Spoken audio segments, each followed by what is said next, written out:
over all of this drama that's been going on. As you know, there was that Anthony Scaramucci interview where he blasted Reince Priebus and accused him of being a leaker of White House information. So it's safe to say there's been a lot of drama coming out of the Scaramucci being appointed to this position, and we're likely going to find out more over the next few minutes about what happened with Scaramucci being removed from this position. Okay, I'm looking at them. I'm talking to you. I'm looking out of the corner of my eyes. We have just mic'd two more people joining me as this news. Again, if you're just joining us, the chief comms director over at the White House, Anthony Scaramucci, who's been in the job. What was he? He was at the podium referring to Reince Priebus as his brother. This was 2 Fridays ago. He has now resigned. Gloria Borger, David Chalian, surprise. Yes. What? Every day. Every day. Well, look, and David can talk about this too. I mean, we are supposing this. I'm texting a bunch of sources now, but it seems to me that the General Kelly is the new sheriff in town. Okay. And that maybe he wanted some things very clear before he took the job. Who knows? As a condition to take the job. Who knows? To have the mooch be gone. I mean, one of the things that Anthony Scaramucci made very clear when he took that job 11 days ago and was unveiled and went and had is that he reported to the president. That's correct. Well, now there's a new White House chief of staff, so the reporting structure to the president is clearly part of the discussion that a new chief of staff would have with the president about how this is going to work. You also have to look at this. It seems to me, I mean, we thought Reince Priebus's tenure was short as chief of staff, if you look at the history books. This must be the shortest communications director tenure ever. It was almost like a suicide mission. He strapped on a suicide vest. His 11-day mission will be known as getting rid of Reince Priebus, from accelerating the departure of Reince Priebus from the job as chief of staff. He went in, he blew him up initially when he was at the podium that Friday, talking about we're like brothers, but we're at odds, and I'm not reporting to him. Right. Clearly trying to act like chief of staff. He then does that outrageous, salacious New Yorker interview, and now he's out of a job. So his total mission, Anthony Scaramucci, seems to have been about getting Reince Priebus out of that job. But then he didn't resign over the language he used, which in any corporate setting, one would not have a job the next day. And in any military setting either, by the way. Yeah. And also, we all knew at the time that Scaramucci was channeling the president's feelings about Reince Priebus. Not his language, okay? But he was channeling the president's feelings. So you can imagine, when you have someone like General Kelly coming in, he wants to make the lines of authority very clear. He wants to make sure everybody's going to go through me, perhaps, I would assume, that Scaramucci had already said, by the way, I don't have to go through the chief of staff, I can go to the president himself, and by the way, I'm going to fire everybody. Well, if you're the incoming chief of staff, you're going to say, wait a minute, I don't think that's how it needs to work or should work, and why wouldn't he have had a conversation with the president about these kinds of things before he took the job? Let me go to Jeff Zeleny, who also has some reporting on the fact that Scaramucci and his big 11 days as comms director at the White House are over. Jeff Zeleny, what have you learned?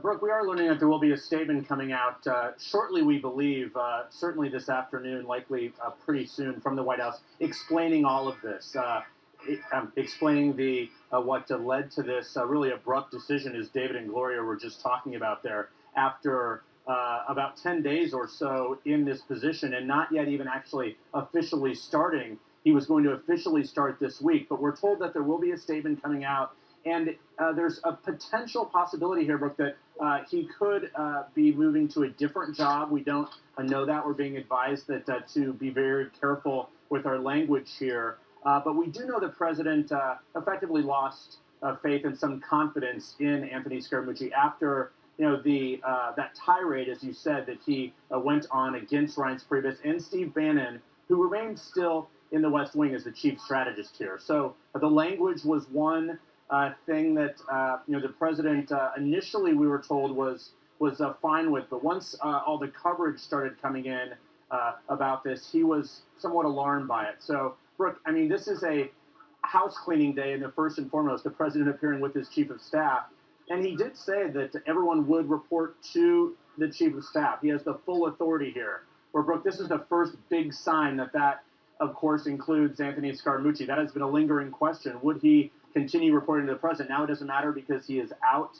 And this is certainly a big moment. I would call this more than a reset. This is something that is a sign that people who have the presidency are are telling him that this was not a good thing to have Anthony Scaramucci as the communications director. Mm-hmm. And this is a moment we do not yet know if it was John Kelly's doing here, but we do know the president was dissatisfied and unhappy with Anthony Scaramucci. We heard that earlier today.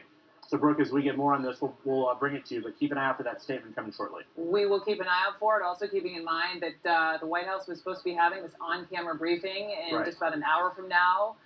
We'll stay tuned to see if that happens, but I've got some more guests here. I want to bring in Pam Brown. Pam Brown is our justice correspondent who has some news. I do. So I'm told by a person familiar with the situation that Anthony Scaramucci went to the now Chief of Staff, John Kelly, and offered to resign, and John Kelly, of course, accepted, as we know. And the reasoning behind it, he said, is that he wanted to allow John Kelly, now as the Chief of Staff, to create his own team. That is sort of the reasoning that was given.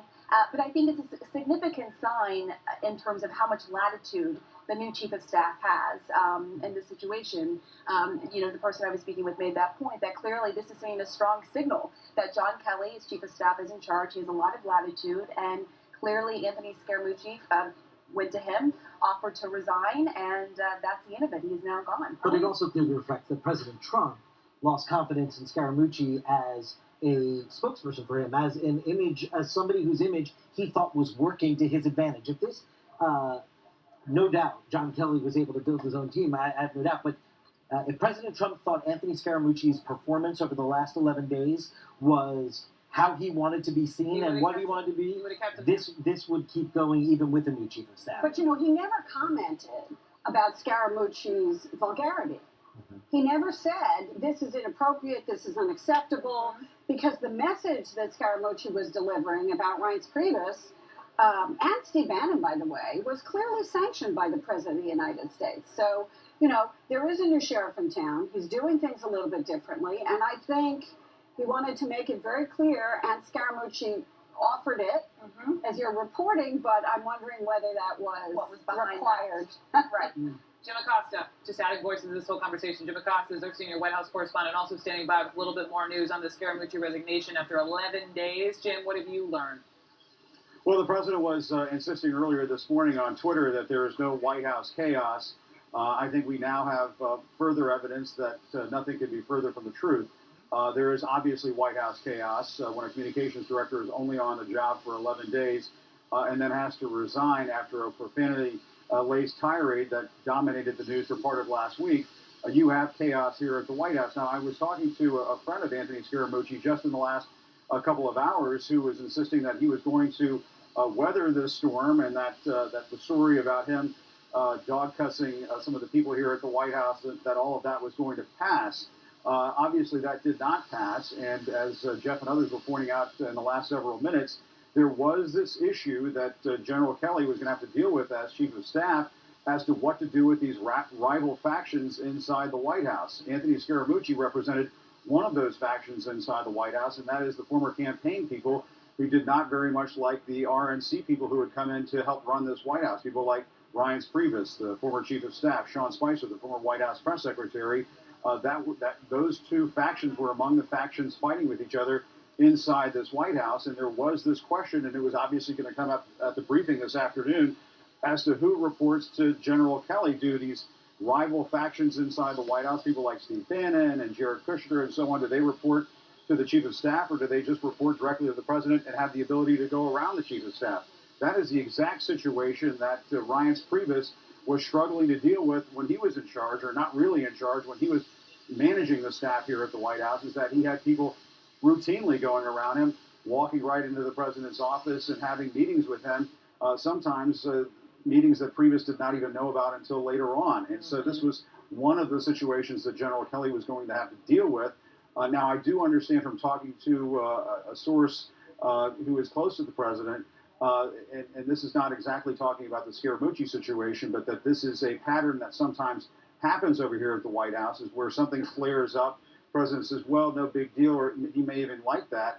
And then later on, as he's getting feedback from other people, he sort of changes his mind and says, you know what, maybe this wasn't such a good thing. This person suggesting to me that perhaps that is what happened with Anthony Scaramucci here, whereas it may have felt cathartic to this president to see Scaramucci lashing out and going after some of these people who the president wasn't very high on here in the administration, but then after reflecting on it, perhaps didn't think too well of Scaramucci's performance over these last 11 days. But maybe this was a condition, as Gloria was saying. We don't know yet of General Kelly taking on this chief of staff job. But let me go back to Lieutenant General Mark Hertling. We were talking about the reporting on how General Kelly felt when Trump fired Comey, and I had to cut you off. Forgive me, I never want to cut off a general.